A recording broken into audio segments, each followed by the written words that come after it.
Fala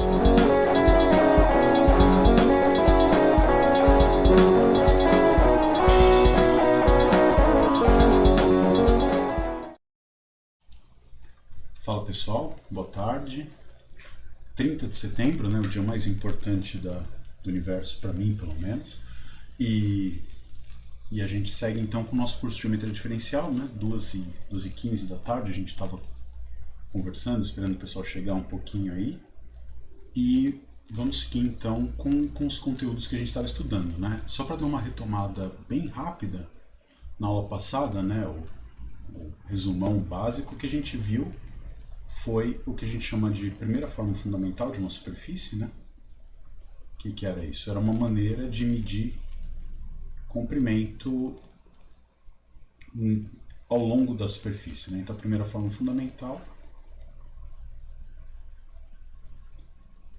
era uma aplicação que a gente chamava em cada ponto P, né? Se você pega um ponto P na superfície, a gente tinha essa aplicação IP, que ela pegava dois vetores tangentes, a superfície no ponto P e devolvia um número real. E a aplicação exatamente, né, pega um par UV e retornava a restrição do produto interno do R3-Ni ao espaço tangente, tá bom? Então, em princípio, essa é uma coisa que a gente vai ver mais para frente, né? Em princípio, essa quantidade ela vem do ambiente, do fato da superfície estar dentro do R3-Ni, mas mais para frente a gente vai ver que boa parte das coisas que a gente vai definir a partir dessa aplicação, que em princípio é uma coisa extrínseca, que depende do ambiente onde a superfície está, na verdade são intrínsecas e independem do ambiente no qual a superfície vive, tá? E para começar a entender um pouquinho essas coisas, o que a gente vai fazer hoje é estudar isometrias entre superfícies, né? Que é uma coisa um pouquinho diferente de uma isometria do ambiente onde estão as superfícies, né? Então, eu vou até enfatizar isso no nosso título aqui, eu vou chamar de isometrias entre superfícies, tá?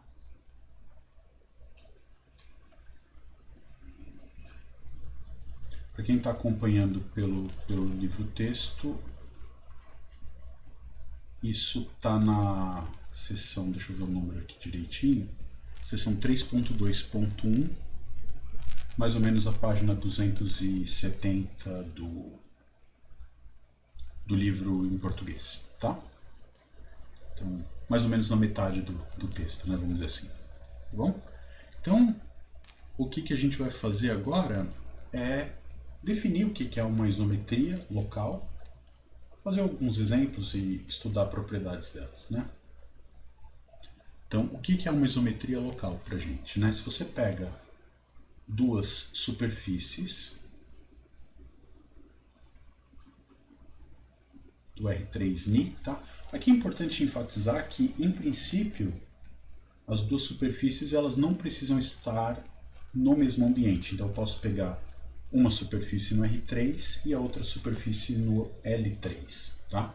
Cada uma delas dentro de um R3-Ni, com o Ni podendo ser diferente de uma para outra, tá? Então, pega esses dois caras como superfícies regulares. Não importa o tipo causal, se eu estiver no L3 por enquanto. E aí eu vou dizer que se você tem uma função φ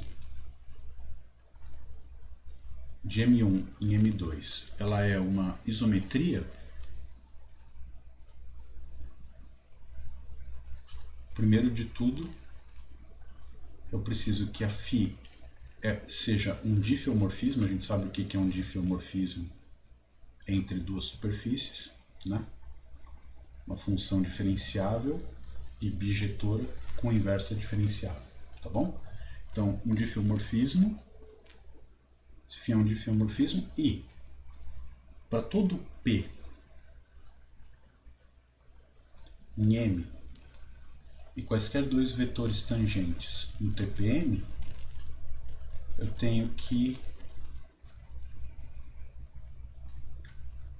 o jeito de medir comprimentos em M1, aqui M1, é o mesmo jeito de medir comprimentos em M2, e isso a gente expressa dessa maneira, né? Vou dizer que a primeira forma fundamental de M1 calculado em V1, V2 é a mesma coisa que a primeira forma calculada no ponto φ, deixa eu botar esse mais para baixo, φ de P, calculado em quais vetores? Na diferencial da φ, calculado em V1, diferencial da φ, calculado em V2. Tá claro essa fórmula para todo mundo? Faz todo sentido, né? A diferencial da φ é uma aplicação aqui no ponto P, para deixar bem claro o que está acontecendo, e com o tempo eu vou sumindo com esses pontos de aplicação, tá bom? Quando as coisas vão ficando claras com o contexto, eu vou me livrar desses caras aos poucos. Então, desse lado, o que eu tenho? Eu tenho a primeira forma fundamental definida na superfície M1, ou seja, eu vou pegar a restrição do produto interno do ambiente ao espaço tangente TP M1 e vou calcular o produto interno desses dois vetores. O que eu estou pedindo é que este número seja o mesmo número que calcular a restrição do produto interno do ambiente ao espaço tangente no ponto imagem dessa função que vai ser isometria, tá? Então eu tenho o tangente no ponto P de M1 e tenho o tangente no ponto φ de P de M2. O que eu quero é que a restrição da métrica ou da forma bilinear dada no R3i restrita ao TPM1 tenha o mesmo valor que a restrição da métrica do ambiente ao T φ de P de M2, quando eu calculo nos vetores esses dois caras que estão aqui, que são exatamente as imagens de V1 e V2 pela diferencial, né? Se V1 está no TPM1, esse cara aqui está no T φ P de M2, tudo bem? O Zoom está pedindo senha? Não é para pedir senha não, tá? Não deveria.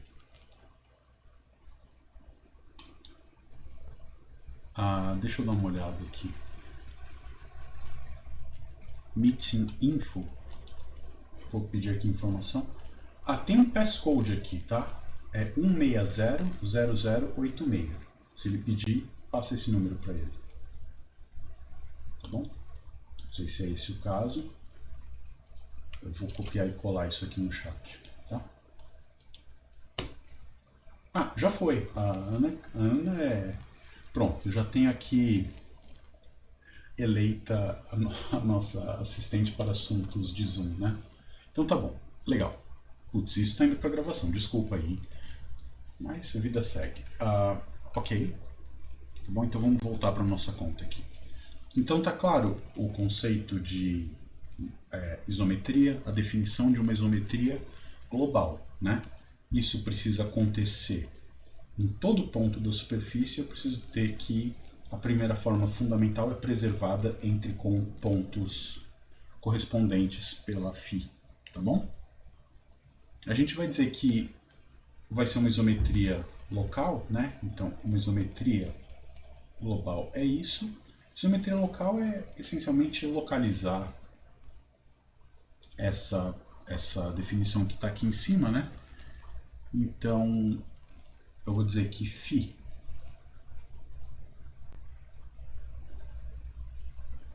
porque a função φ ela não precisa...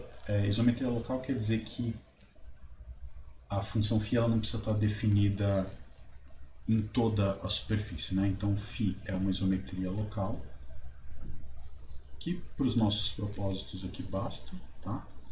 Φ é uma isometria local se para todo P em M você consegue um aberto contendo esse ponto P, tal que a restrição da φ a esse aberto é uma isometria, tá bom?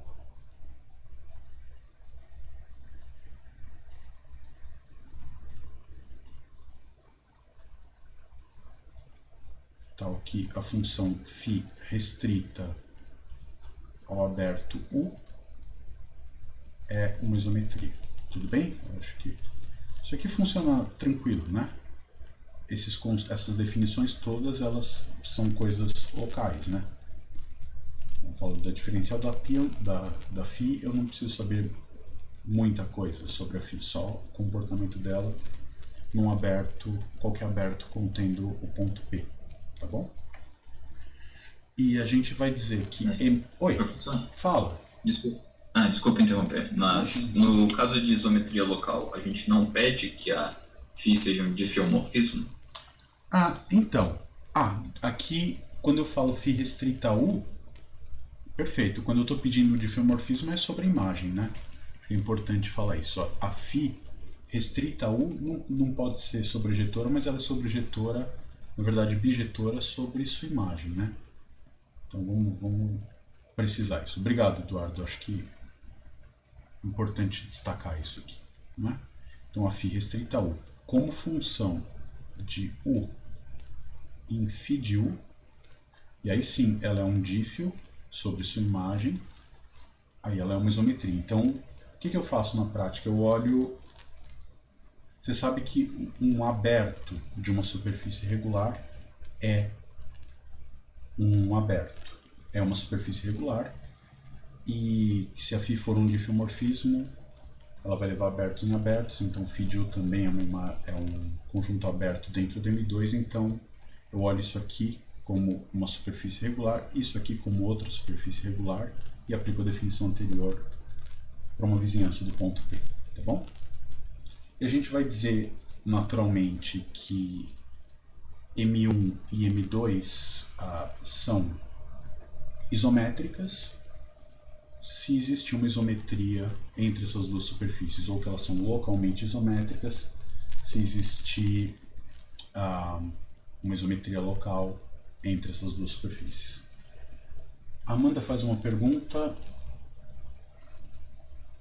todos V1 e V2 em TP de M1, tá certo, né? O V1 e V2 são vetores tangentes à primeira superfície, tá? E aí, então eu calculo a primeira forma. Isso é uma coisa importante. Aqui a primeira forma fundamental é a primeira forma da M1. E desse lado é a primeira forma fundamental da M2, né? Então esse cara come vetores tangentes de M1 e esse cara come vetores tangentes no ponto correspondente φ de P em M2. Tá claro isso? Né? Se você quiser fazer o desenho clássico, você vai ter a tua superfície M1, tem a função φ aqui, e aí eu tenho a φ é um dífio, né? Pego meu ponto P, pego o ponto φ de P. O que eu faço? Na hora que eu olho para o espaço tangente no ponto P da superfície M1, a dφ ela é uma aplicação linear desse cara chegando nesse aqui, né?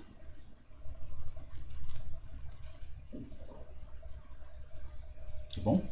Você vai ter esse outro espaço tangente aqui. Como espaços vetoriais, eles são isomorfos, são dois espaços vetoriais de dimensão 1, e a dφ, a exigência de que a dφ seja injetora, o diffeomorfismo garante que ela é uma bijetora, então a própria dφ é um isomorfismo de TPM1 em Tφ de PM2, tá? E o que eu estou pedindo? O que a coisa está me dizendo, a definição? Que essa aplicação entre espaços vetoriais é uma isometria de espaços vetoriais. Ela preserva o produto interno em cada um dos espaços tangentes correspondentes entre as duas superfícies. Tá claro isso?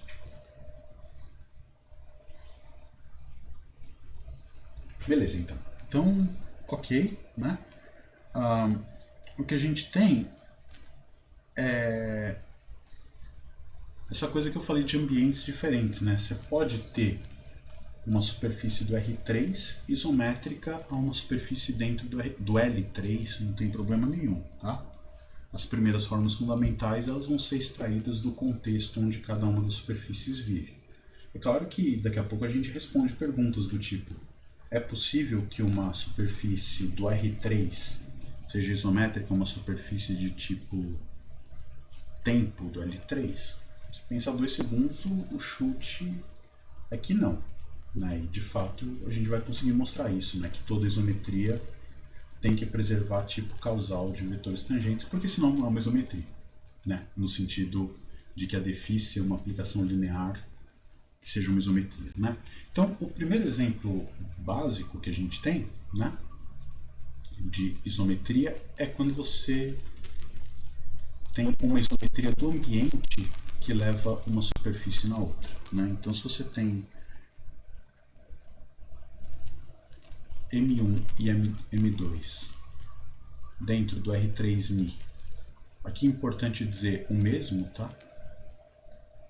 Então, ou as duas dentro do L3 ou as duas dentro do R3, porque do ponto de vista de álgebra linear você sabe que R3 e L3 não são isométricos, né? Não existe nenhuma transformação linear que preserva o produto interno saindo do R3 e chegando no L3, porque o produto interno do R3 é positivo definido e o outro não é. Então não tem como. Então, ou as duas estão dentro do L3, ou as duas dentro do R3, e vamos supor que duas superfícies regulares, tais que M2, por exemplo, é a imagem de F, ou a imagem de M1, por uma aplicação F que é uma isometria do R3-Ni, né? Ou seja, a notação que a gente usou, uma aplicação do Ni3R, tá? Isso aqui é o conjunto de todas as aplicações, todas as isometrias, e a gente classificou todas elas, né? Elas são compostas de translações com aplicações ortogonais ou pseudo-ortogonais, tá bom? Então, se você tem isso, automaticamente M1 e M2 são isométricas, né? Ou seja, existe uma função,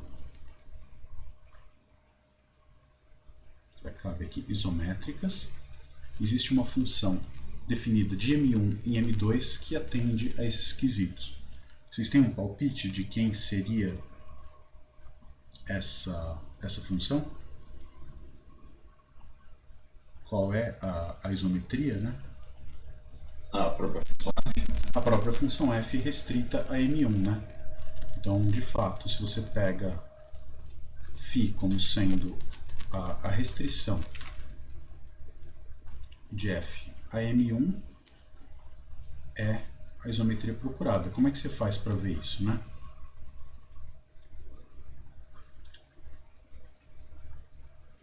Faz escreve por extenso a observação que eu fiz, né? A tua função F, ela sempre vai ser composta de uma translação por um ponto de um vetor A do R3-Ni com uma transformação pseudo-ortogonal, né? Então, T de V, TA de V é A mais V, e o lambda é uma pseudo-ortogonal, aqui no caso dimensão 3 sobre R, né? E aí é tranquilo. O que a gente faz? Deriva. Quem que é a diferencial da F? Pela regra da cadeia, é uma translação composta com uma linear, na diferencial morre a parte da translação, né? Então isso aqui fica simplesmente a própria aplicação diferencial da lambda, que é ela própria. E aí, portanto, a restrição da diferencial a qualquer ponto tangente à superfície M1 é a restrição da pseudo-ortogonal a esse subespaço do R3-Ni. E aí é fazer a conta, né? Quem que é a primeira forma fundamental de, no ponto f de P, para qualquer ponto P da M, calculado no par de vetores A, não VW, né? Bom, podia ser, mas df P de V, é isso que eu preciso fazer, né? Essa conta aqui precisa ser feita. Eu preciso mostrar que esse cara que é o lado direito aqui da definição casa com o lado esquerdo e é essencialmente automático fazer isso, né? Isso é a primeira forma fundamental no ponto f de P calculado em lambda V, lambda W, isso o que é?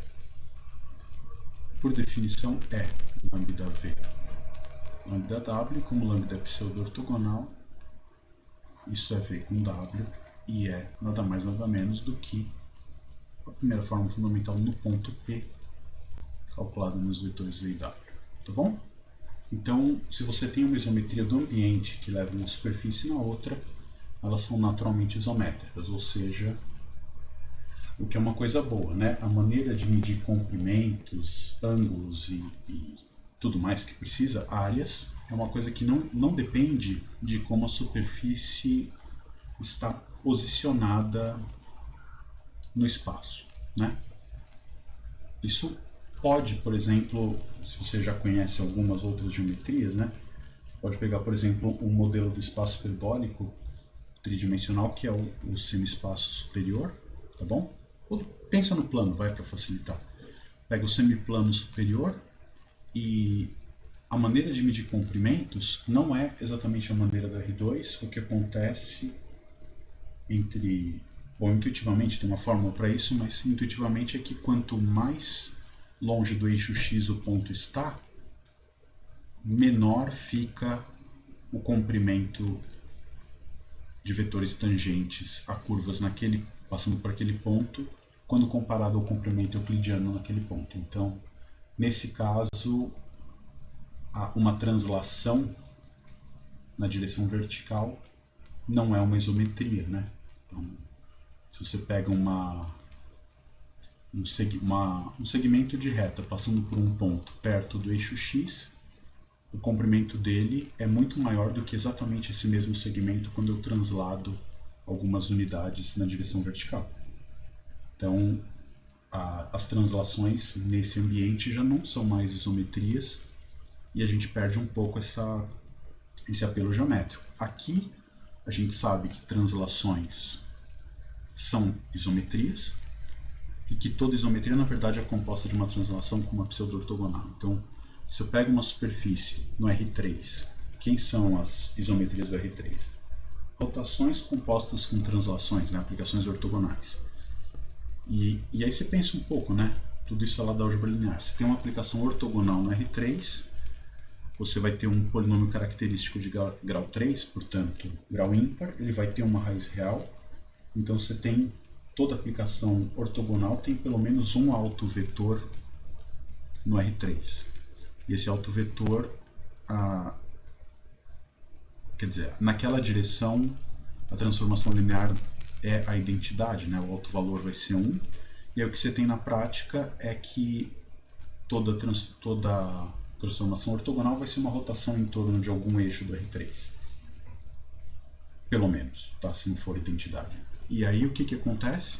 Então, as isometrias do R3 são rotações compostas com translações, rotações em algum eixo, e essas coisas não vão mudar a maneira de medir comprimentos e demais objetos geométricos em cima de uma superfície. Tá? No L3, as transformações pseudo-ortogonais não são necessariamente rotações em torno de algum eixo, né? Você tem aquelas onde aparecem cossenos hiperbólicos e senos hiperbólicos nas matrizes, então é outra coisa, mas o que acontece é que são rotações hiperbólicas, para quem deu uma olhadinha no começo do livro lá, né? Então você tem essas isometrias que, para quem olha com olhos euclidianos, você vê a curva se deformando, mas para o cara que está em cima da superfície, o comprimento, eu ando em cima de uma superfície, essa curva aqui me fez andar 3 unidades de comprimento, mediante uma isometria do ambiente, eu vou parar em outra superfície, que a imagem dessa curva vai continuar tendo 3 unidades de comprimento, tá bom? Essa que é a ideia. Então, quando tem uma isometria do ambiente, as superfícies, e você deixa essa isometria agir na superfície, ela vai produzir uma outra superfície em outro lugar do espaço, que é isométrica à original. Tá? O ponto todo é que nem todas as isometrias são dessa forma, né? Existem isometrias que são intrínsecas, elas não são a restrição de alguma isometria do ambiente. A gente vai ver alguns exemplos disso, e na prática isso quer dizer o quê? Se você pensa com olhos euclidianos, você fala, bom, uma isometria, você pega um plano e aplica uma isometria do R3, vai ter o quê? Um plano em outro lugar do espaço, com outro vetor normal, mas ainda é um plano. Você pega qualquer superfície, ainda é a mesma superfície, a menos de um reposicionamento, né? O que a gente vai ver é que vão ter superfícies que, para quem está no ambiente externo, quem está no R3, o cara olha para a superfície e fala, meu, são objetos de natureza diferente. Mas um indivíduo que ignora o fato dele estar dentro do R3 e só enxerga a vidinha dele ali na superfície, aí está tudo certo. Para ele, as distâncias são preservadas por essa função que deforma o formato da superfície no R3, né?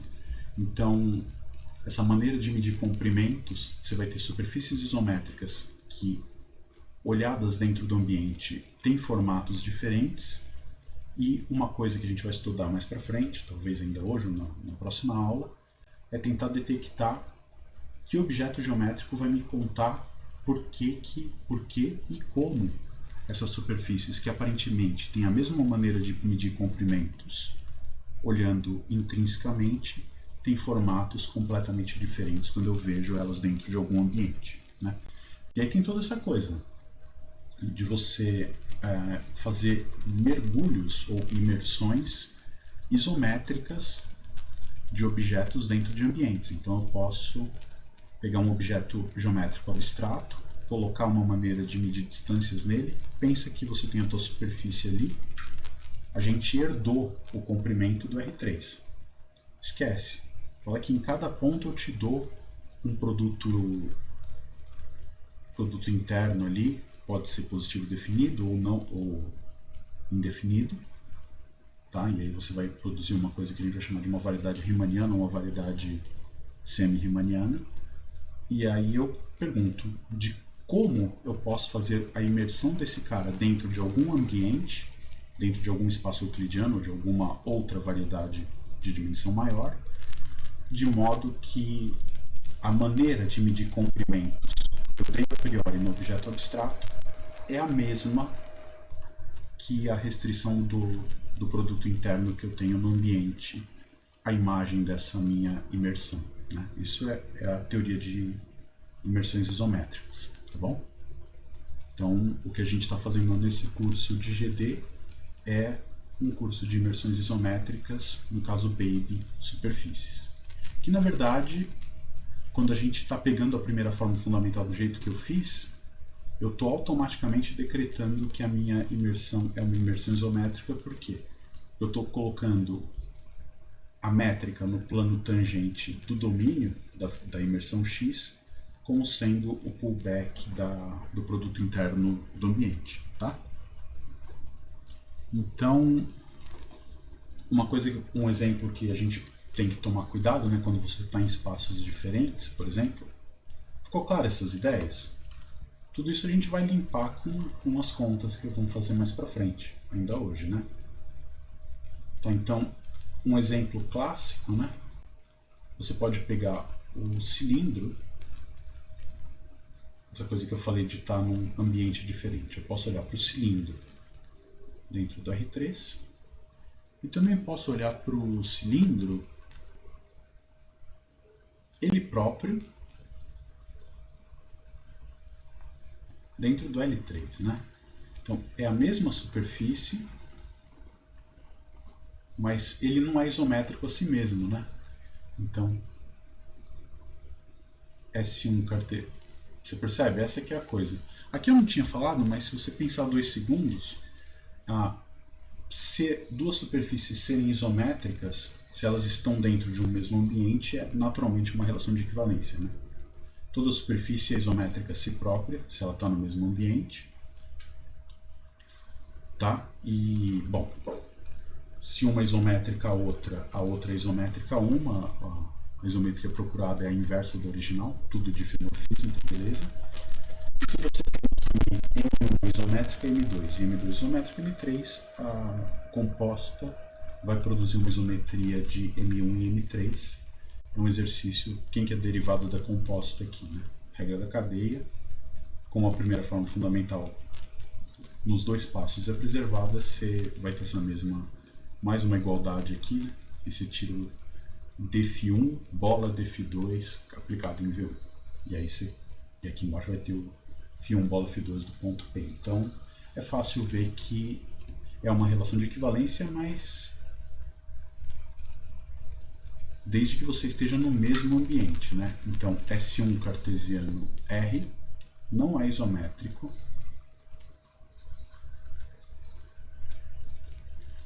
a si próprio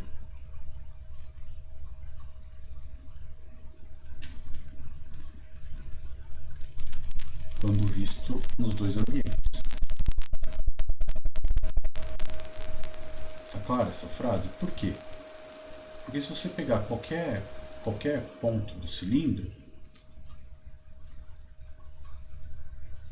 desenho um cilindro aqui, deixa eu ver se eu consigo fazer isso. Na hora que você tem um cilindro, quando eu pego no R3, pega vou pegar esse ponto aqui mesmo, para facilitar. O plano tangente é um plano tangente vertical, tá claro? Todos os planos tangentes são verticais. Então, quando eu olho isso aqui no R3, a métrica do R3 restrita a esse plano, como espaço vetorial, traz ele para a origem, tudo bonitinho, isso aí é uma métrica positiva definida, ou seja, se você pegar qualquer vetor, vou fazer de outra cor aqui, né? Se você pega qualquer vetor perpendicular, se eu estou olhando isso dentro do R3, perpendicular não, é vertical, se eu pego isso no R3, né? Então quando eu olho a primeira forma fundamental,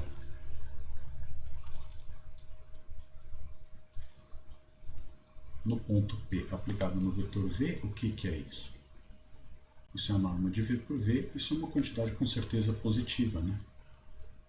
Então, em L3, se eu olho pega qualquer isometria, qualquer função que você quiser, ou mesmo a função identidade entre os espaços vetoriais R3 e L3, ignorando o produto interno, né? Então, quando eu calculo a identidade, φ de P é o próprio P, a diferencial da identidade é ela própria, linear, a identidade aplicada em V é V, e aí eu vou calcular o produto interno, aqui é o índice zero, né, o produto interno do R3, e aqui eu vou calcular o produto interno com o índice 1, essa quantidade é negativa. Então, não existe nenhuma isometria entre os espaços tangentes em qualquer um dos pontos, em qualquer ponto do cilindro. Logo, essas superfícies não são isométricas. Então, um cara visto como uma superfície do R3 e ele mesmo visto como uma superfície do L3 não necessariamente precisam ser isométricos. Ou seja, se eu estou estudando uma superfície, eu preciso, nesse caso, tomar algum cuidado, né? Eu preciso dizer aonde essa superfície está. Por quê? Porque os objetos geométricos vão ter definições e interpretações diferentes dependendo de em que ambiente eu considero esse cara. Tá bom? Então, por exemplo, se você olhar, esse cara dentro do L3 é uma superfície de tipo tempo e dentro do R3 é, por definição, uma superfície de tipo espaço. Tá? Eu tenho que tomar um cuidado. Então, vamos lá. Vamos começar a tirar uns resultados aqui a respeito de isometrias, né? Então, supõe que você tem... Isso aqui é uma proposição, tá? Supõe que você tem φ de M1 em M2 uma isometria local, tá? Tudo que eu fizer aqui eu posso trabalhar em termos de isometrias locais. Uma isometria local entre superfícies regulares M1 e M2.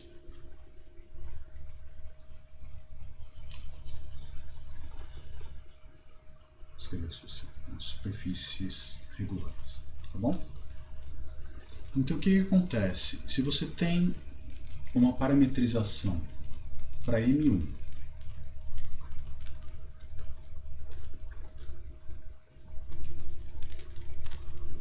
Tá? É sempre bom a gente fazer esses desenhos aqui, né? Igual da página anterior. Mas se você tem x, uma parametrização de M1, né? Deixa eu tentar fazer um desenho disso. Então você tem a superfície M1, tem uma parametrização x para ela, numa vizinhança do ponto P, né? Certo? E aí aqui U, aqui x de U, contendo o ponto P ali, daqui a pouco a gente escreve. E o que acontece? Aí eu tenho uma isometria φ entre as superfícies M1 e M2. Acho que não resta dúvida que essa composta aqui, né, que aqui, φ bola x, é uma parametrização da superfície M2 em torno do ponto φ de P. Né? Se você tem um ponto P aqui, tem essa parametrização local, esse cara aqui é o φ de P, esse cara é uma parametrização da superfície M2 usando o mesmo aberto que eu tinha para parametrizar a superfície M1. Tá claro isso para todo mundo? Por que é isso? Porque φ é um dífio, né? Se φ é um diffeomorfismo, x bola φ vai ter todas as propriedades que precisa para ter uma parametrização, né? Se a dx é injetora, a composta dφ com dx vai ser injetora, porque a dφ é um isomorfismo e tudo mais, né? Então, estamos tranquilos com isso. Então eu pego φ bola x, que sai de U, e toma valores em φ de x de U, é uma parametrização de M2. E o que a gente pode concluir? Que se você tem a G e J, a matriz de Gram da primeira forma fundamental, né? Ou a matriz de coeficientes da primeira forma fundamental, se você quiser chamar assim,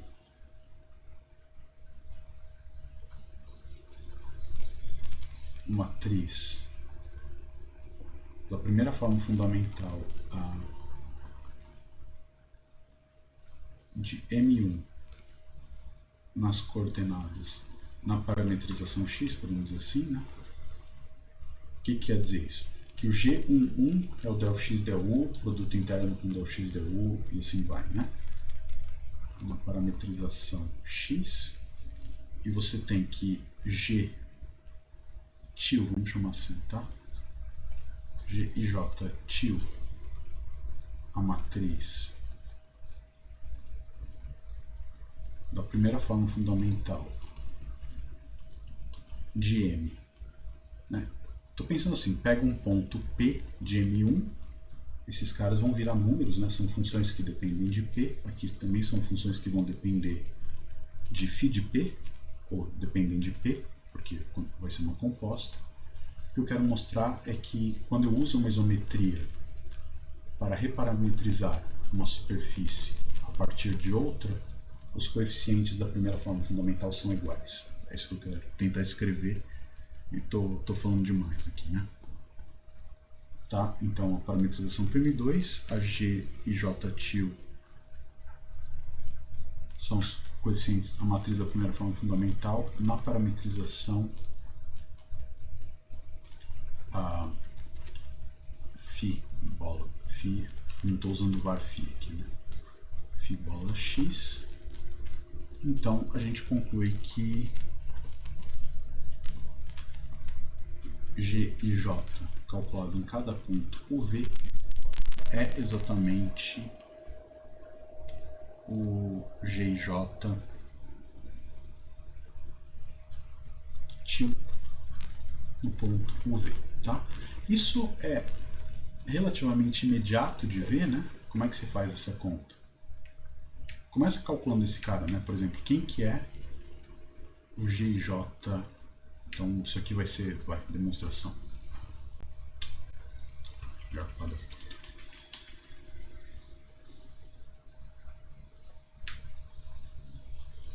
Quem que é o G e J til de UV?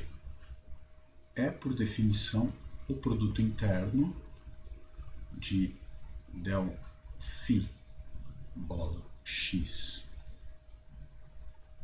del, deixa eu escrever isso aqui assim, tá? Del ui no ponto uv, ou se você quiser, para economizar, eu vou fazer bastante isso aqui, tá? Vamos chamar u1 de u e o 2 de v, para ficar atrelado a esses índices aqui. Então, é a derivada parcial da φ bola x no ponto 1, 2, em relação à variável, a iésima variável, e aqui del φ bola x, del uj no ponto 1, o 2, tá certo? E aí a regra da cadeia aqui, né? O que dá isso aqui? O que é del φ bola x? Ou a derivada de φ, segue da definição de diferencial, né? Isso é a diferencial da φ no ponto x de 1, x nada aqui. Tá. Essas coisas do cálculo, se eu estiver chovendo no molhado, vocês me avisam, tá? Del x, o 1, calculado no ponto 1, o 2. E o outro vai ser a diferencial da φ, nesse mesmo ponto, né? Calculado em del x, del uj. Aqui del x, del ui, aqui del x, del uj, no ponto 1, o 2. Tá? Como a φ é uma isometria, se apaga essa diferencial daqui, o que sobra é exatamente o del x, del ui, no ponto 1 e 2, del x, del uj, no ponto 1 e 2, e o que é isso? É a métrica do R3-ni calculada nesses dois vetores, e isso a gente definiu exatamente como sendo o g e j da parametrização x no ponto uv. Tá? Então, é um exercício de regra da cadeia do cálculo, né? Tá legal, Rafael. Então, tá feita essa coisa passo a passo. Eu vou fazer algumas coisas assim. Agora, o que for meio análogo a isso daqui para frente, eu vou pular. E é claro que o seu dever como bom estudante que você é verificar todas essas passagens. E melhor ainda, se na hora que você tiver essas dúvidas, chama a mim ou ao monitor, escreve, posta no fórum, a gente conversa naquelas segundas-feiras para tirar essas dúvidas, ou vamos dizer, tem o meet and greet depois da aula, né? Aqui a gente conversa no backstage ali, beleza? Tá bom? Joia. E aqui, bacana disso aqui, é que eu consigo também tentar compartilhar mais facilmente telas de softwares com vocês, né? Então, se eu quiser mostrar alguma superfície, alguma coisa num programa tipo matemática, Maple, a gente consegue fazer aqui também, e já fica rápido de ter o arquivo gravado para subir no YouTube sem muitas delongas, né? Que aqui agora, por exemplo, estou sem o navegador. Pode falar. Você pode voltar brevemente no último slide? Tá na mão. É lousa, não é slide. Aqui é lousa, cara. Sim. Tranquilo, fala. Não, só isso mesmo. Só queria ler. Obrigado. Só dar uma olhada? Isso. Sim. A conta que a gente fez é essa, né? Então, a hora que eu puder voltar pro outro, você me avisa. Pra continuar escrevendo. Não, já pode voltar. Já? Era só isso. Você queria tirar uma dúvida aí. Beleza, tá bom. Então, joia. Quer dizer, o que a gente está vendo que, com esse resultado, a interpretação em português, né? Que isometrias preservam a primeira forma fundamental em pontos correspondentes, né? Se você usa uma isometria para reparametrizar uma superfície, no ponto imagem da isometria, os coeficientes da primeira forma fundamental são os mesmos da superfície original, primeira, né? Isso vai ser uma ferramenta boa para a gente detectar e garantir quando que uma certa função entre duas superfícies é ou não uma isometria, né? Vai ter um certo tipo de recíproca para esse resultado que vai aparecer já já. Então, legal. Outra coisa que que a gente tem é mostrar que as isometrias funcionam como algo que mereça o nome que elas têm, né? Ou seja, uma isometria mantém métrica. Então a gente prova rapidamente que uma isometria preserva todas as coisas relativas a que são calculadas com a primeira forma fundamental, como por exemplo comprimento de curvas, energia de curvas e áreas, tá? Então toda isometria preserva essas três quantidades geométricas. E se for uma coisa tipo tempo, também vai preservar tipo espaço, vai preservar o ângulo euclidiano. Se for uma isometria entre duas superfícies de tipo tempo, vai preservar o ângulo hiperbólico e assim vai, né? Então vamos deixar isso aqui registrado. Então você tem duas superfícies no R3μ regular. Tá, eu vou ficar escrevendo superfície, é sempre superfície regular pra gente. Então você tem duas superfícies e φ de M1 em M2, uma isometria, tá? Aqui eu não estou pondo local, mas você consegue adaptar esse resultado para isometria local, né? Se você tem um aberto de M1 e a respectiva imagem pela φ, de modo que esse cara é uma isometria, então tudo que tiver contido na imagem desses abertos vai valer exatamente o que eu estou escrevendo aqui, né? Então, primeiro de tudo, se você pega uma curva alfa de um certo intervalo da reta em M1, então uma curva em M1,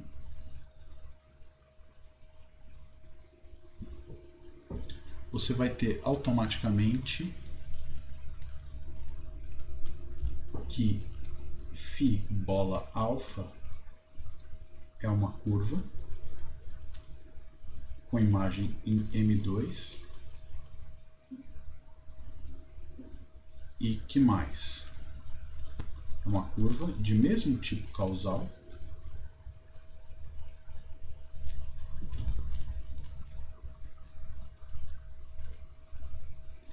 e o comprimento de alfa é igual ao comprimento de φ bola alfa. E também vale a mesma coisa para energia, obviamente, né?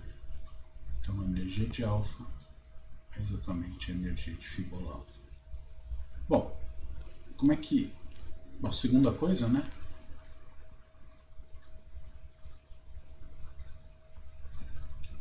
Se R é um aberto de M1 e vamos supor que R barra, o fecho, é compacto, né?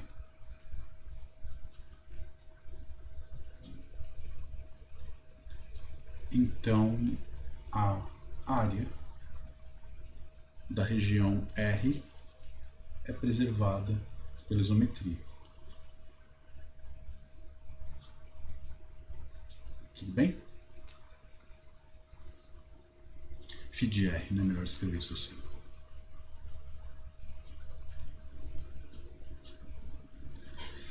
Meu, a demonstração dessas coisas é quase que imediata, né? O que você precisa para calcular o comprimento da curva alfa? Lembra, o que é o L de alfa? Vou escrever isso aqui para a gente lembrar. Ou vamos fazer a conta direto, hein? L de φ de alfa. O que é isso aqui? Dentro do intervalo I, comprimento da curva φ de alfa no intervalo I é a integral em I de quem? Da raiz quadrada do produto interno do alfa' da curva que está aqui, né? Alfa' por alfa', então é o produto interno, ou a primeira forma fundamental, calculada no ponto φ de alfa de t, no vetor tangente a essa curva, que é aqui, φ bola alfa' no ponto t.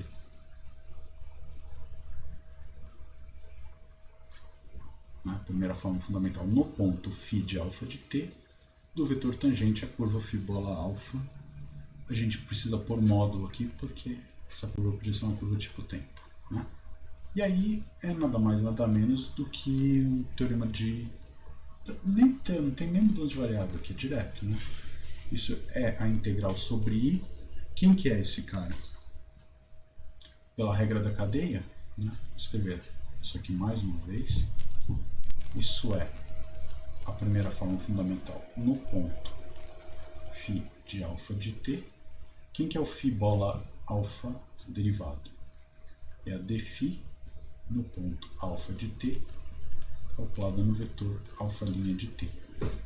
Eu sempre erro o tamanho da raiz quadrada, né? TRI normal. Tinha um módulo aqui também.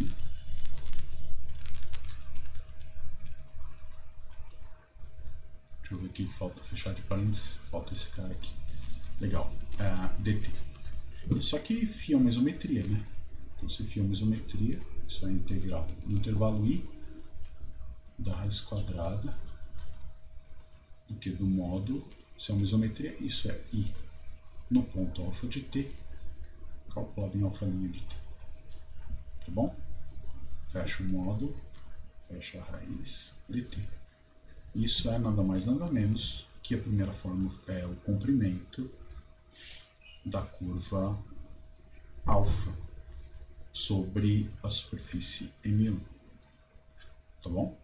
Então, com isso a gente mostra que o comprimento de curvas é uma quantidade invariante por isometrias. A demonstração de que o tipo causal está preservado segue do fato imediato de calcula esse cara aqui, né? Que está dentro da raiz sem o módulo, se apaga a φ, então esse número calculado em φ bola alfa vai ter exatamente o mesmo sinal que esse número calculado em alfa de t, né? Primeira forma fundamental da M1, primeira forma fundamental da M2, o sinal vai ser sempre o mesmo, então a curva imagem tem o mesmo tipo causal da curva alfa. A energia, a mesma coisa, você vai colocar um meio na frente, tirar a raiz quadrada, e para calcular áreas é basicamente um teorema de mudança de variável, né? Então, como é que a gente faz isso? Você supõe mudança de variável na integral, vai ser uma integral dupla aqui no caso, né? Então você tem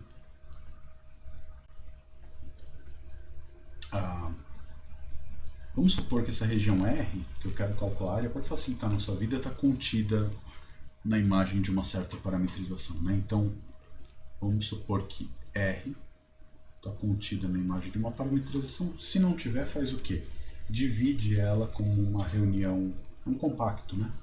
Então vai ter, você vai conseguir, dada qualquer cobertura, extrair uma subcobertura finita. Então, se você tem que essa região R é coberta pela imagem de várias parametrizações, você vai conseguir extrair uma subcobertura finita de parametrizações que cobre essa imagem, e aí se aplica aquela coisa de escrever como reunião disjunta das imagens, ou integrando na união e subtraindo as parcelas que têm overlap, né? Então, supõe que a R está contida na imagem de uma parametrização, e, bom, sempre, né? X'diu chegando em X'diu contida em M1,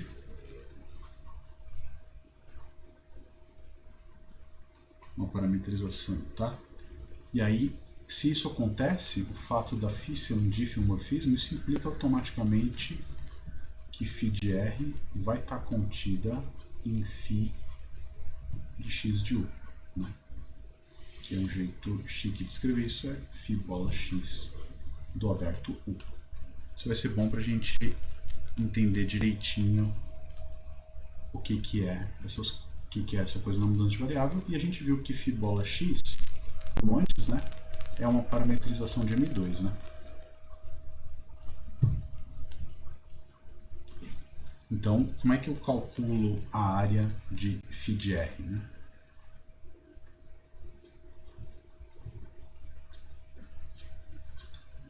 Isso, pela definição, o que é?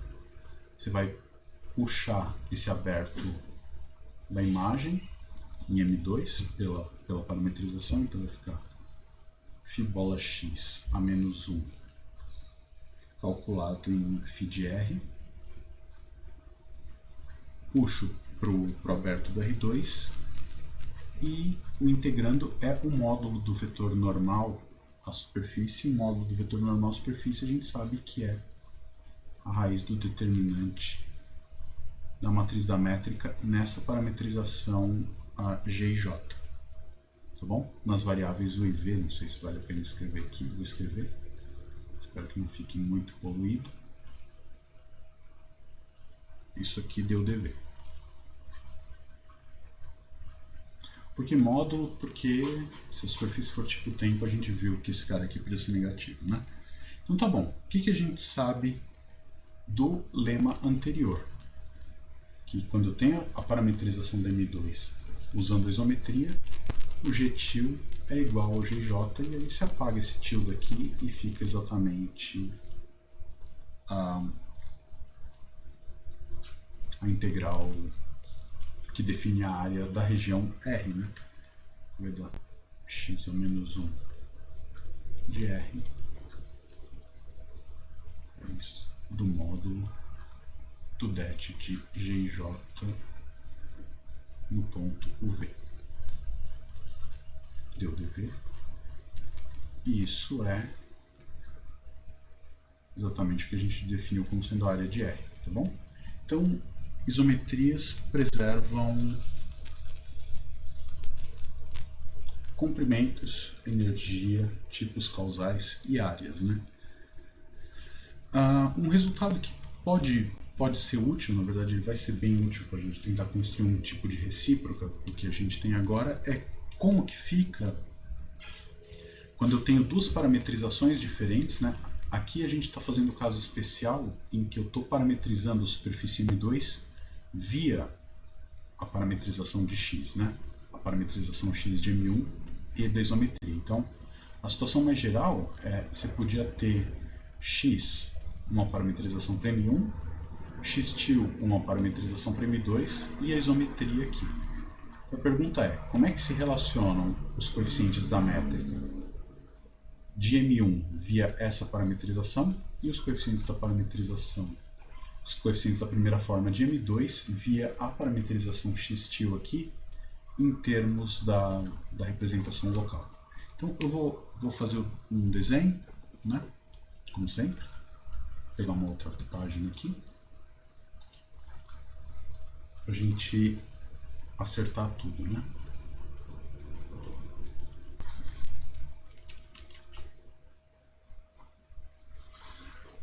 Professor, Oi.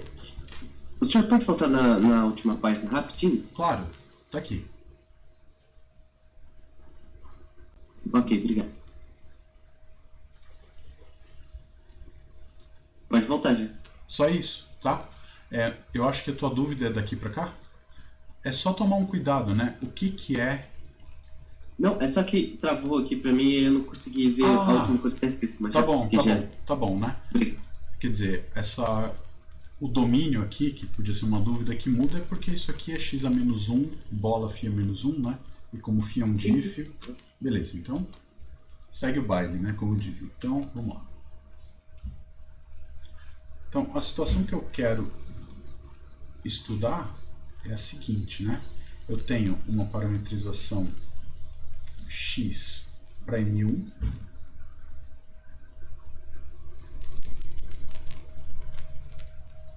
tenho uma outra superfície aqui, isométrica a M1. Essa aqui, vamos escrever aqui x-til.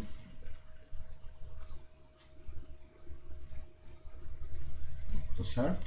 E aí você tem, naturalmente, a representação local da isometria, né, como uma de M1 e M2, em termos dessas coordenadas. Quem que é esse cara? Isso é x-til a menos 1, bola φ, bola x, né? E aí se você tem a matriz da métrica da superfície M1 em relação a parametrização x, né? Então vamos chamar de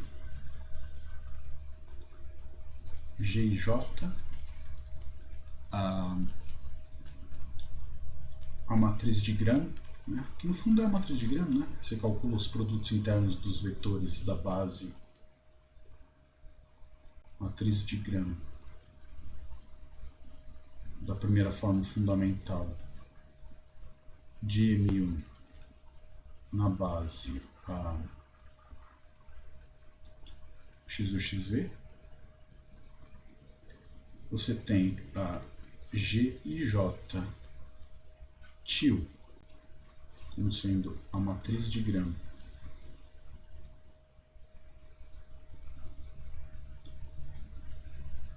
chamar esse cara aqui de G, esse aqui de G til, para não ficar voando índice o tempo todo, né? Matriz de Gram da primeira forma fundamental de M2, se quiser botar um til aqui, pode. M2 na base conveniente, né? Quem é a base aqui? Del X til, Del U til. Aqui vamos pensar que você tem variáveis para ficar simples, né? O til, V til. Ou melhor ainda, né? Depois vou pôr numerinhos para a gente associar essas coisas com os índices que você está fazendo conta. Então, U eu vou chamar de U1, V de U2 e a mesma coisa para os tils, né? Então, na base X de U til, X de V til. Então, a pergunta natural é qual é a relação entre essas matrizes de Gram por parametrizações diferentes. É tranquilo, você vai conhecer essa forma, né? A matriz de Gram da parametrização X para M1 vai ser a transposta de uma certa matriz, que eu já vou dizer quem é, mas na sua cabeça é claro. G til A. Tá? Onde quem que é essa matriz A? É a diferencial, vamos chamar esse cara aqui de...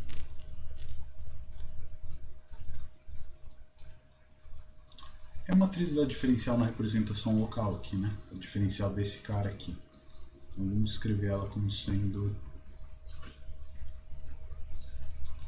a diferencial da φ no ponto x de uv. A gente viu que essa matriz da diferencial entre esses dois caras, nessas bases, é a diferencial dessa, a matriz, como matriz, é a matriz da derivada dessa aplicação entre abertos do R2 na base canônica, né?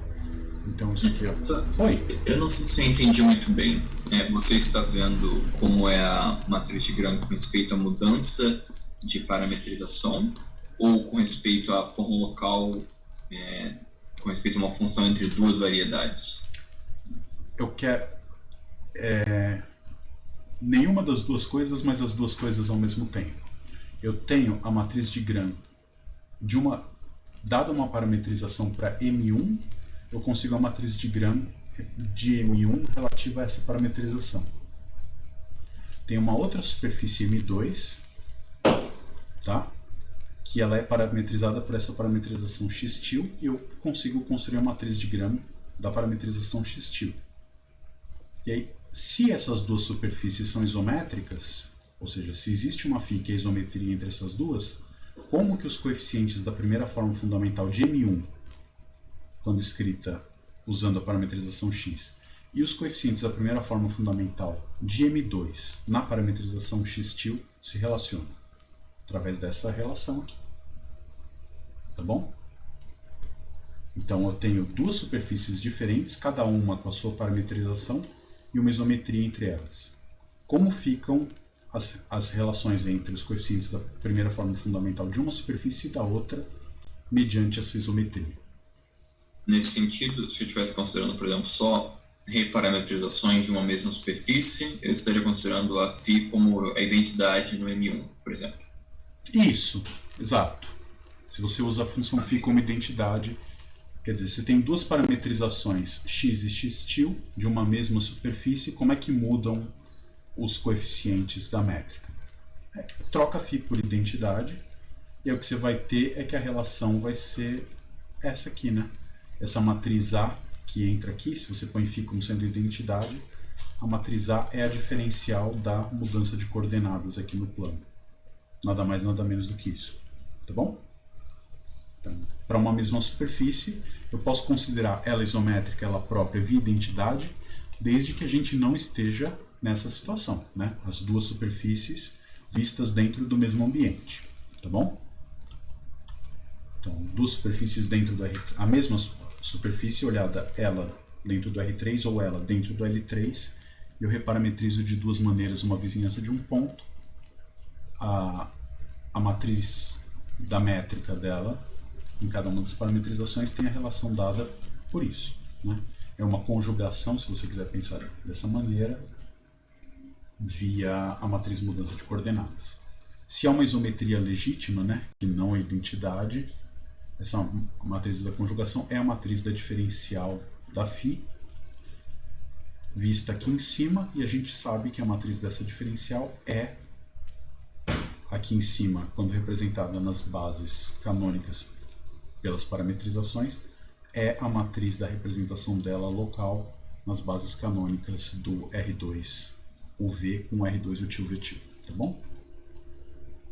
Então, essa matriz aqui, nas bases, vamos chamar essa base aqui de B, para economizar, e essa base aqui de betil, tá?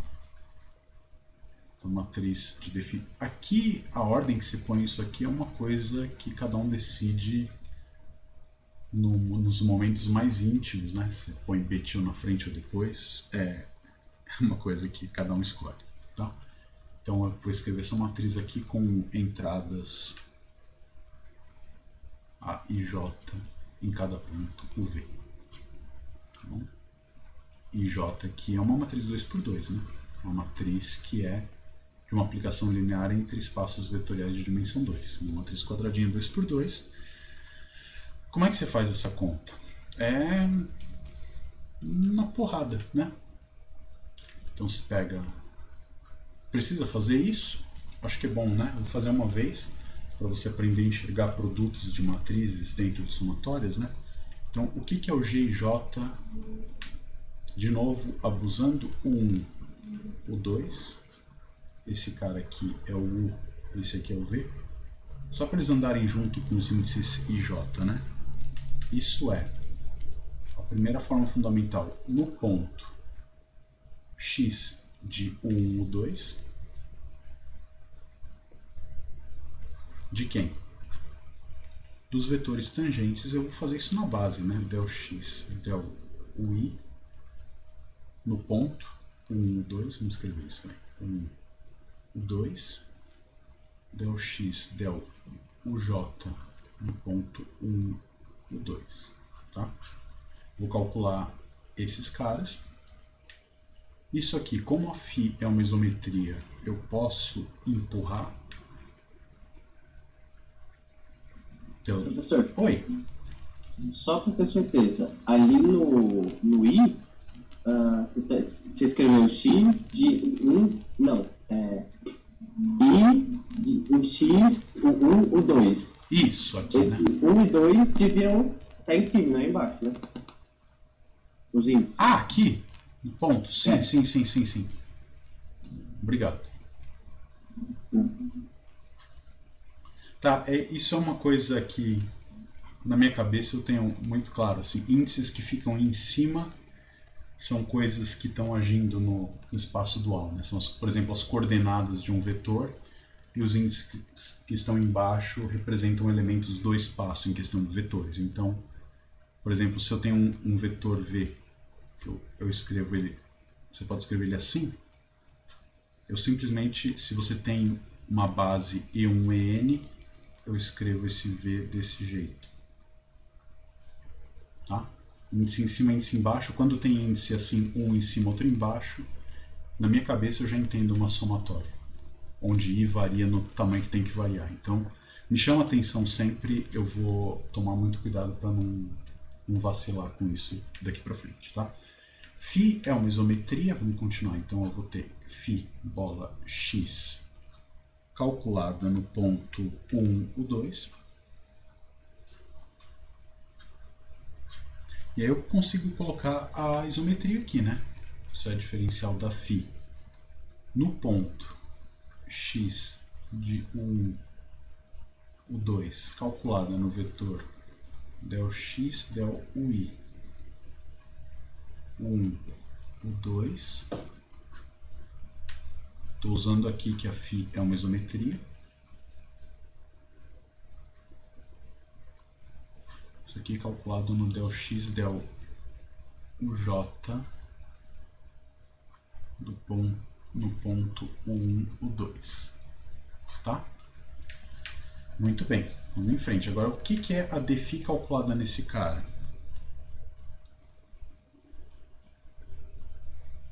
Isso vai dar multiplicação de matrizes, né?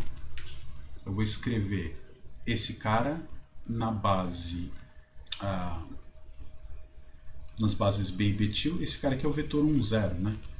Vou multiplicar o vetor, calcular defi no vetor 1, 0. Isso vai dar nada mais nada menos do que a defi. Vai ser a primeira linha, então vai ficar o A índice IJ vezes del x ui, e vou somar isso em i, aqui é a mesma coisa em j. Vou usar a linearidade da diferencial e tentar escrever isso da seguinte maneira, né? I calculada no ponto φ bola x, o 1, o 2, vamos ver se cabe isso aqui na linha, né? Vai ficar soma para cá, indo de 1 até 2. Estou calculando a transformação linear usando que a matriz dela é esse cara aqui, né? Então vai ficar A, K, I, que depende do ponto, né? Para cada ponto 1, 2, isso aqui é um número, mas de um ponto para o outro varia. E eu vou escrever na base B til, que é justamente o del x til del K til. Tudo isso calculado no ponto o 1 til, o 2 til, onde o til, o 1 til, o 2 til é o cara correspondente aqui embaixo, né? Você sobe, empurra pela isometria e puxa, então é esse cara aqui. Isso na primeira coordenada, e eu vou usar o recurso mágico aqui, que é simplesmente diminuir o tamanho dessa fórmula pela KB aqui, tá bom? Então vai ter isso, e aqui a mesma coisa, só que em vez de i vai ter a variável j. Vai dar soma para cá, indo de... Bom, trocar a letra, vai para não ter confusão depois. L indo de 1 até 2, do A, J, L, de 1 em cima 2, del x til, del U til L, no ponto U. Aqui era para estar em cima também os tils, né? O 1 til, o 2 til, aí a resolução do negócio não deixa, mas vamos em frente. A 1 til, 2 til, aqui. Tá certo? Aí, a primeira forma é uma aplicação linear, bilinear, né? Restrição de produto interno. Essas duas somas pulam fora, os coeficientes pulam fora. Eu vou conseguir escrever isso aqui como sendo uma soma dupla, né? Em K e L, indo de 1 até 2. Vou tirar todos os coeficientes. Se vocês deixarem, eu vou omitir a aplicação dos pontos, né?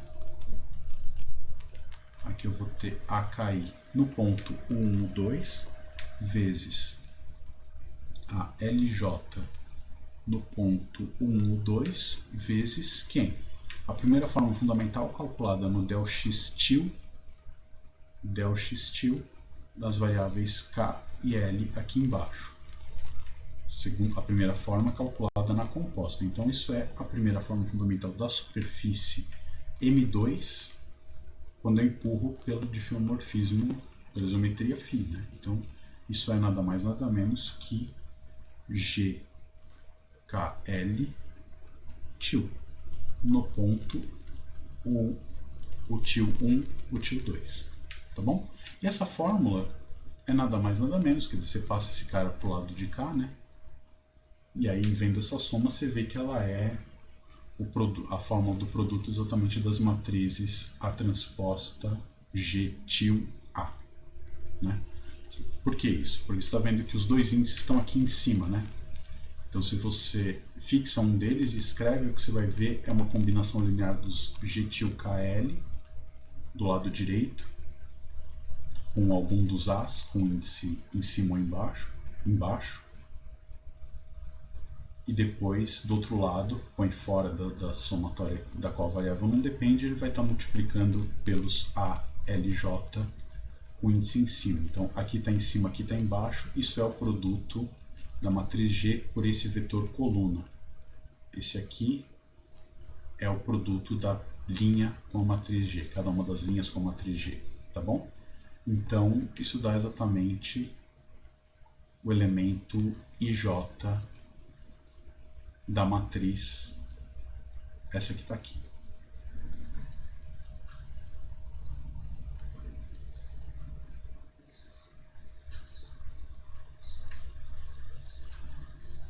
Tá bom? Então, isso mostra pra gente como é que fica a cara desses sujeitos. E você vê que a fórmula é uma fórmula que é bem parecida com a fórmula da matriz de mudança da matriz de Gram quando você representa em bases diferentes, né? Ou seja, a isometria, ela é uma isometria entre duas superfícies. A diferencial dela funciona nada mais nada menos como uma mudança de base entre duas bases que vão ser, por decreto, isométricas entre si. Tá? Então, o papel da isometria é nada mais nada menos do que mudar de base de modo que a φ é uma isometria. Legal. Vamos tentar ver algumas recíprocas dessas coisas, né? Precisa de mais uma folha aqui.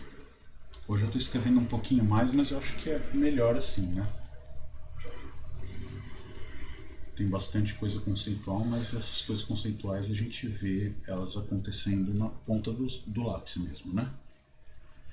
Então, um outro resultadinho bacana, eu queria tentar fazer pelo menos um exemplo hoje, né? Proposição o seguinte: se você tem M1 e M2, duas superfícies regulares, agora eu vou precisar que elas sejam não degeneradas. O que quer dizer isso? Que o produto interno em cada ponto não é uma forma bilinear degenerada, ou seja, superfícies que não sejam de tipo luz, tá? E vou pegar φ de M1 em M2, uma aplicação suave, qualquer, tá? Vamos ver, eu vou botar condições para garantir que essa φ é uma isometria, né? Então, o que acontece? Se a diferencial da φ no ponto P, que é uma aplicação linear, né?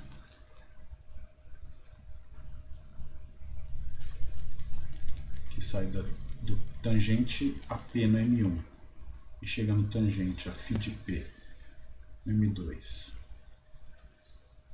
preserva a primeira forma fundamental. Eu vou escrever com aquela abreviação que a gente já combinou, né?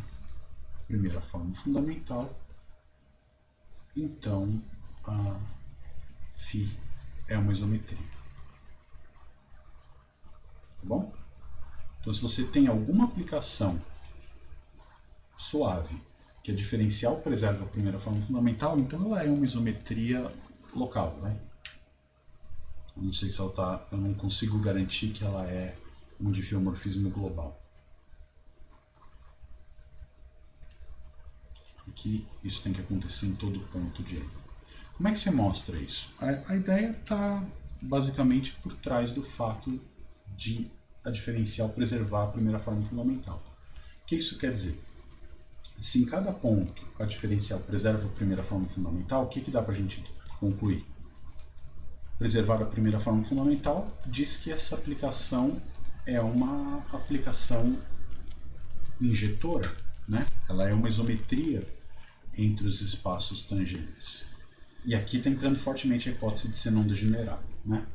Você tem não degenerado, a restrição é uma forma bilinear não degenerada, simétrica, e a diferencial preserva essa forma bilinear não degenerada. Isso mostra pra gente que dφ em cada ponto é injetora. Como as dimensões dos espaços vetoriais ali são os mesmos, a dφ é bijetora. Esse usa o teorema da função inversa, né? Se num ponto a diferencial é injetora, e a φ é uma função suave, classe infinito, então cada ponto P vai ter uma vizinhança, cada ponto P de M1 vai ter uma vizinhança nele e uma vizinhança no ponto φ de P em M2, tal que a φ restrita a esses abertos é um diffeomorfismo. Então, se ela é um diffeomorfismo e preserva a primeira forma, ela é exatamente uma isometria, tá bom? Então, dúvida? Acho que não precisa escrever, né? É o que eu falei, mas resumindo, é o teorema da função inversa.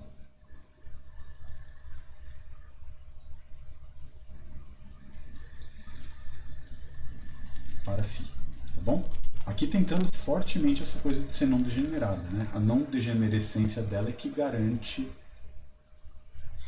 que esse cara aqui é sobrejetor, né? Por quê? Porque se ela fosse degenerada, você sabe que aquela forma bilinear ela passa a ter um radical, né? E aí ela já era, tá bom? Você não consegue mais aplicar o teorema da função inversa. De maneira totalmente análoga, né, a continha que a gente fez agora há pouco com as matrizes, você vai ter o seguinte resultado. Que também é um outro jeito de concluir que um cara é uma isometria, né? Uma função φ é uma isometria. Se você tem parametrizações, né? Você tem x, uma função que tem como imagem no R3.1 um abertinho lá, que são superfícies parametrizadas, né? Pega uma x-til de um certo aberto útil tal que x-til de útil também está no R3.1, né? Então, as superfícies parametrizadas, e você tem um dífio φ lá embaixo agora, tá? Entre os abertos do R2. Um diffeomorfismo desse jeito, tal que o que vai acontecer é o seguinte: a matriz da métrica da parametrização x, que eu estou chamando de G e J, vamos fixar isso para não ter que ficar escrevendo toda hora, satisfaz a seguinte propriedade: A transposto. Você já sabe quem é essa A, né? Aqui G-til A, onde esse cara aqui é a matriz com os coeficientes da métrica da superfície imagem dessa superfície parametrizada com a parametrização x-til, e você tem que A é a matriz da diferencial da φ no ponto UV. Então, qual que é a brilhante conclusão? Se isso acontece, então eu vou definir a função. Essa aqui tá entre os abertos do R2, né? O que vai ser essa φ que eu quero? X-til a menos 1 bola essa φ. Aqui é um var φ, tá? X é uma isometria entre as imagens. Tá claro o que eu quero dizer? Então, voltando para aproveitar esse desenho. Se você tem essa parametrização, então você constrói G e J, constrói G-til e J. Se você sabe que essas matrizes se relacionam desta maneira, onde a matriz A é a diferencial dessa φ aqui, então se a matriz mudança de coordenadas permite que as matrizes das métricas com relação às parametrizações se relacionam dessa maneira, então a função correspondente entre as superfícies lá em cima é uma isometria, tá bom? A conta se repete isso aqui, essencialmente. Tá claro isso? Então você tem um critério para detectar isometrias entre superfícies a partir de representações locais. Se você tem uma função, mudança de coordenadas, que permite relacionar as matrizes das duas métricas em cada uma das parametrizações dessa maneira, acabou. Então é uma isometria. No caso da pergunta do Eduardo, se você usa, se x e x til são parametrizações para uma mesma superfície, o que você vai concluir? Que g e j teria que ser igual a g til e j, ou seja, se você tem duas parametrizações que os coeficientes da métrica são os mesmos, então é porque a função identidade é uma isometria entre M1 e M2. A função identidade é uma isometria na superfície. Então aí é meio que um C só C, tá claro? Você consegue dizer o quê? Que se duas parametrizações têm os mesmos coeficientes da primeira forma fundamental, então a identidade é uma isometria e vice-versa. A identidade é uma isometria e os coeficientes da primeira forma fundamental são os mesmos. Tá? Vamos fazer conta. Agora sim, né? Vamos ver uns exemplos de isometrias que não são isometrias do ambiente entre superfícies e vamos usar esses resultados para ajudar a gente a detectá-las, né? Então, o primeiro exemplo que a gente tem, vamos fazer aquela mesma situação de antes, a projeção cilíndrica, né? De Lambert, lembra?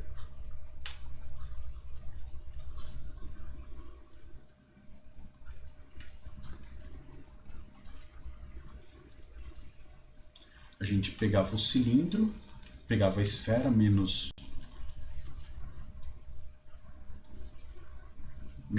os polos, né? Esfera unitária, isso aqui no R3, tá? Pega a esfera menos dois polos e mapeia isso no cilindro. Se você quiser, restringe aqui essa reta ao intervalo aberto menos 1, 1, para ter uma função objetora, tá? Então, o que acontece? A gente tem uma parametrização para a esfera.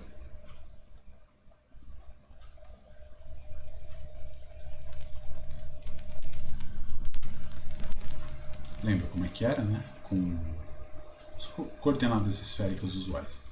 Pega um cara, mede o ângulo, se projeta. O z vai ser seno desse ângulo, e aí esse cara aqui embaixo, você projeta no x e no y, vai ficar cosseno, seno, cosseno, seno. Cosseno, cosseno, cosseno, seno, vírgula seno, né? Então, quando você calcula a métrica dessa superfície, né? Os coeficientes, quem que era? Quem era a matriz G e J nesse caso? Gj vai dar 1, 0, 0 a cosseno quadrado de 1. Certo? O primeiro vetor del x u, del x, produto dele com ele mesmo dá 1. Os dois caras são ortogonais e o del x, del v, produto interno com del x, del v, a norma era cosseno quadrado de 1. Tá? E aí quando você tinha a parametrização, vamos chamar de x til do cilindro, né? O til, v til era aquela clássica, né? Cosseno u, seno u, vírgula v, quando a gente parametrizava o cilindro, quando calcula os coeficientes da métrica, o que a gente vai ter é o que a gente espera. Quer dizer, não sei se você já esperava isso, mas vai dar a matriz identidade, né? Tudo bem com essas contas ou a gente precisa fazer de novo? Na composição tá errada, né? Cadê? O Dudu falou isso. Caramba, faz um tempo, hein? 1 minuto? Não sei. Aqui? Esse cara aqui?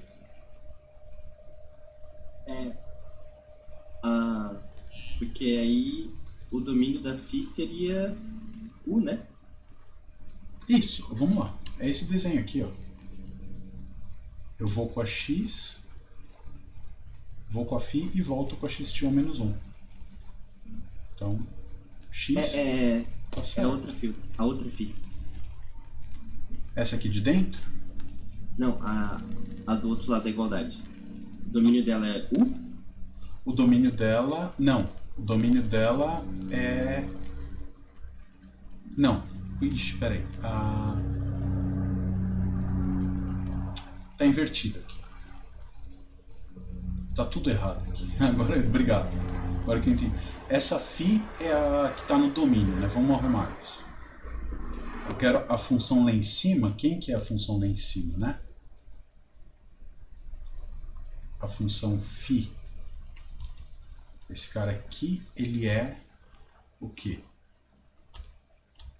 Ele vai pegar... O domínio dela é x tilde u, né?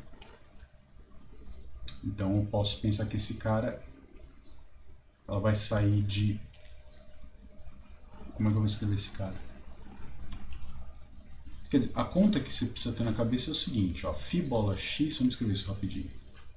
Φ bola x é igual a x tilde bola φ. Tá, então esse cara que eu quero é x tilde bola φ bola x a menos 1. Esse cara, né? Esse está certo. Essa aqui tem como domínio x de u e como contradomínio x tilde u. Imagem, na verdade, porque é difeomorfismo. É isso, né? Eu acho que é. Eu tenho certeza. É isso. Obrigado por corrigir, tá? É isso mesmo. Legal. Então, a gente tá aqui olhando para essas duas coisas, né? Eu tenho a parametrização da esfera escrita dessa maneira. Se você quiser, usando aquela notação que a gente tem, ds2 eu vou escrever como sendo du2 mais cosseno ao quadrado de u dv2. E na notação da x tilde eu vou ter ds2 como sendo ds tilde, né? Se você quiser, isso é du tilde quadrado mais dv tilde quadrado. E o que acontece? Aquela função f, né? Essa projeção, vamos chamar ela de f. F não é uma isometria. Isso não prova que as duas superfícies não são isométricas, né? Eu podia... A gente vai ter outras ferramentas para isso depois. Mas esta função específica não é uma isometria. Como é que eu faço para ver isso rápido olhando para os coeficientes da métrica, né? Pode ser que exista uma outra função desse conjunto nesse que faça o serviço. Mas essa f não faz por quê? Porque a gente viu que f calculada na parametrização x de uv dava exatamente x tilde calculado em seno de u, vírgula v. Tá certo? Então, se você, esse cara aqui você chama de u tilde e esse cara aqui de v tilde, você conclui que nesta representação os coeficientes da métrica não são iguais, né? Quem que é o du tilde? Se u tilde é seno de u, du tilde é cosseno de u du. E se você tem o dv tilde vai ser o quê? O dv. Então, fazendo essa conta, o que a gente conclui? Que o du tilde quadrado mais o dv tilde quadrado, que é a métrica do cilindro, nas coordenadas com representação local, isso é cosseno ao quadrado de u du mais quadrado aqui, né? du2 mais dv2, que não é a métrica que a gente tem para a esfera, que é du quadrado mais cosseno ao quadrado de dv2. Tá? Então isso mostra pra gente que quando eu faço as duas parametrizações, né, o que eu queria? Que se fosse uma isometria, as duas parametrizações teriam que se relacionar dessa maneira. E não é o que está acontecendo, né? Os coeficientes G e J não tá dando certo, né? O que eu tinha que ter exatamente o mesmo coeficiente na frente do du quadrado, no du2 o dv, o mesmo coeficiente, aqui deu sorte, os dois são zero, e o mesmo coeficiente na frente do dv quadrado. A gente não tem isso. Então, se os coeficientes na representação local não são preservados, essa função f não é uma isometria. Uma observação interessante é que o que você consegue ver é que a f, mesmo apesar de não ser uma isometria, vou escrever isso aqui porque é legal, né? Ela preserva áreas. Isso é bacana. Então você tem uma aplicação que não é uma isometria. A gente sabe que toda isometria preserva comprimentos, energia e área. Mas aqui está um exemplo de que uma aplicação que preserva áreas, e eu vou dizer isso por quê, mas não preserva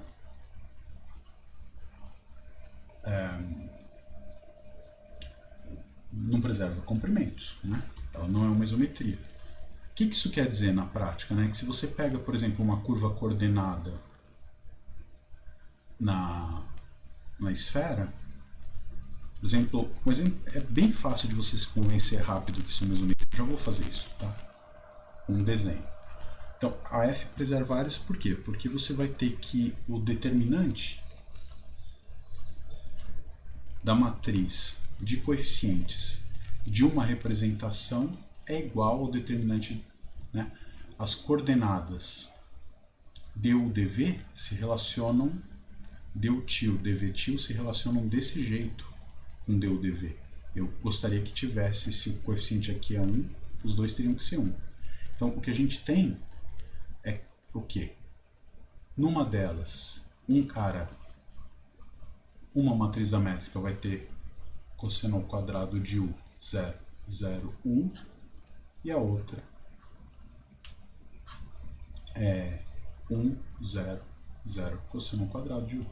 Ou seja, se os dois determinantes da g e j til e da g e j na mesma variável, né, u e v, quando eu escrevo g e j til nas variáveis u e v, eu tenho que a matriz dos g e j til tem o mesmo determinante que a matriz da g e j nas variáveis u e v. E, portanto, na hora que eu for calcular a integral, o que aparece, a integral que dá área, o que aparece lá dentro é exatamente a raiz desse determinante, mesmo determinante, as duas vão ter a mesma área, né? Então esse aqui é o elemento de integração da área de uma das superfícies escrita na parametrização UV, e esse aqui, o outro com g e j til na variável UV, eu vou pegar g e j dando essa volta. E aí vai ter uma parametrização, um integrando que é igual. Então matou, né? Então você tem duas aplicações, é uma aplicação que preserva áreas e não preserva comprimentos. Como é que você vê isso em 2 segundos, né? Se você pega a tua esfera e bota dentro de um cilindro, quer dizer, bom, já vou falar o que eu ia falar, porque é bom pôr pontilhado esse cara aqui, né? Você desenha a tua esfera aqui dentro, tira o polo norte e o polo sul, né? Tá? Pega, eu vou fazer esse cara aqui mesmo, né? Pega esse meridiano da esfera, tá bom? Isso aqui, quando eu calcular a projeção, vai dar esse cara, né? Eu vou fazer de outra cor. Quanto que é o comprimento da curva laranja? Aqui não precisa de cálculo, né? É meia circunferência de raio 1, né? Então seria 2πr, tudo é π, né? Então esse cara aqui mede π, é uma curva com comprimento π, e a sua imagem é uma curva no cilindro de comprimento 2, né? Vai de -1 até 1. Então, como são números diferentes, isso já me mostra que f não é isometria. Por quê? Porque se fosse uma isometria, quaisquer duas curvas teriam que ter o mesmo comprimento na imagem, né? comprimento de uma tem que ser preservado pela imagem da função φ. Então, isso aqui é uma coisa bem legal, né? Você poderia, por exemplo, construir um jeito de fazer mapas. Esses mapas que você faz são mapas que não são muito realistas, né? Porque eles encurtam comprimentos, principalmente se você está navegando de norte a sul. No mapa parece que é perto e quando você vai andar, na verdade, é longe. Mas, se servir para demarcar territórios, você fala, eu quero um território de área... Vamos dividir em áreas iguais. Aqui a gente tem uma terra ali, vamos dividir. Se eu dividir no mapa, calcular as áreas pelo mapa, elas vão se representar em áreas iguais no globo terrestre. Mas se você medir, eu quero um terreno com lado tal e tal, a coisa vai mudar. Então ela serve para representar regiões com a mesma área, mas não representa bem regiões com áreas diferentes, né? Você pega, se você fizer um negócio desse, por exemplo, por um país bem no norte, bem grande, a Rússia, você vai ver que o que acontece, né? Ele parece muito fininho, mas vai ficar bem largo, de modo que a redução no comprimento via longitude, a distância entre duas latitudes é compensada por uma dilatação, né? Se você pegar uma curvinha pequena aqui, ela radialmente vai numa curva maior. Então, o que ela encolhe aqui, ela compensa na horizontal de alguma maneira. Tá? Essa é a intuição por trás de preservar áreas. E agora que eu vi, já são quase 4 horas, vamos fazer, na aula que vem, eu vou deixar como exercício para vocês, tá? E aí a gente começa a aula que vem resolvendo eles.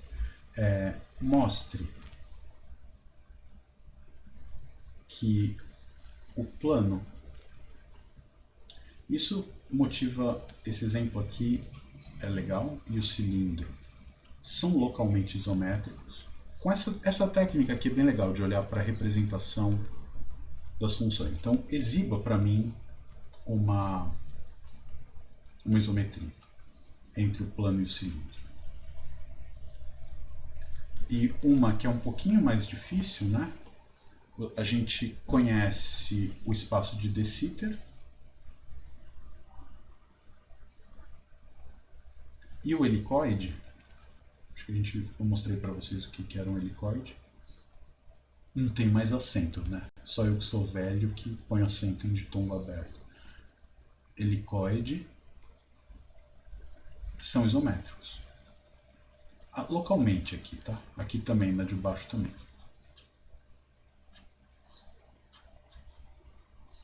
Então tenta fazer essas contas para esses dois exemplos. E aí a gente vai concluir umas coisas interessantes, né? Quer dizer, o plano e o cilindro são superfícies que visualmente são diferentes. Mas um cara que vive num planeta que tem o formato de um cilindro e o cara que vive no plano, né, um Flat Earth Society member aí, o cara da sociedade da Terra plana e o cara da sociedade da Terra cilíndrica, eles não percebem diferença de comprimentos entre si. Se você dá um mapa de um para o outro e vice-versa, pontos correspondentes vão ter a mesma distância. Enquanto que um cara que mora num cilindro e um cara que mora numa esfera devem perceber diferenças nas maneiras de medir comprimentos. Não porque essa função não é uma isometria. A gente consegue provar que não existe nenhuma isometria, mas isso está mais ligado a alguma coisa que depende do ambiente onde as superfícies estão, né? Pelo menos em princípio.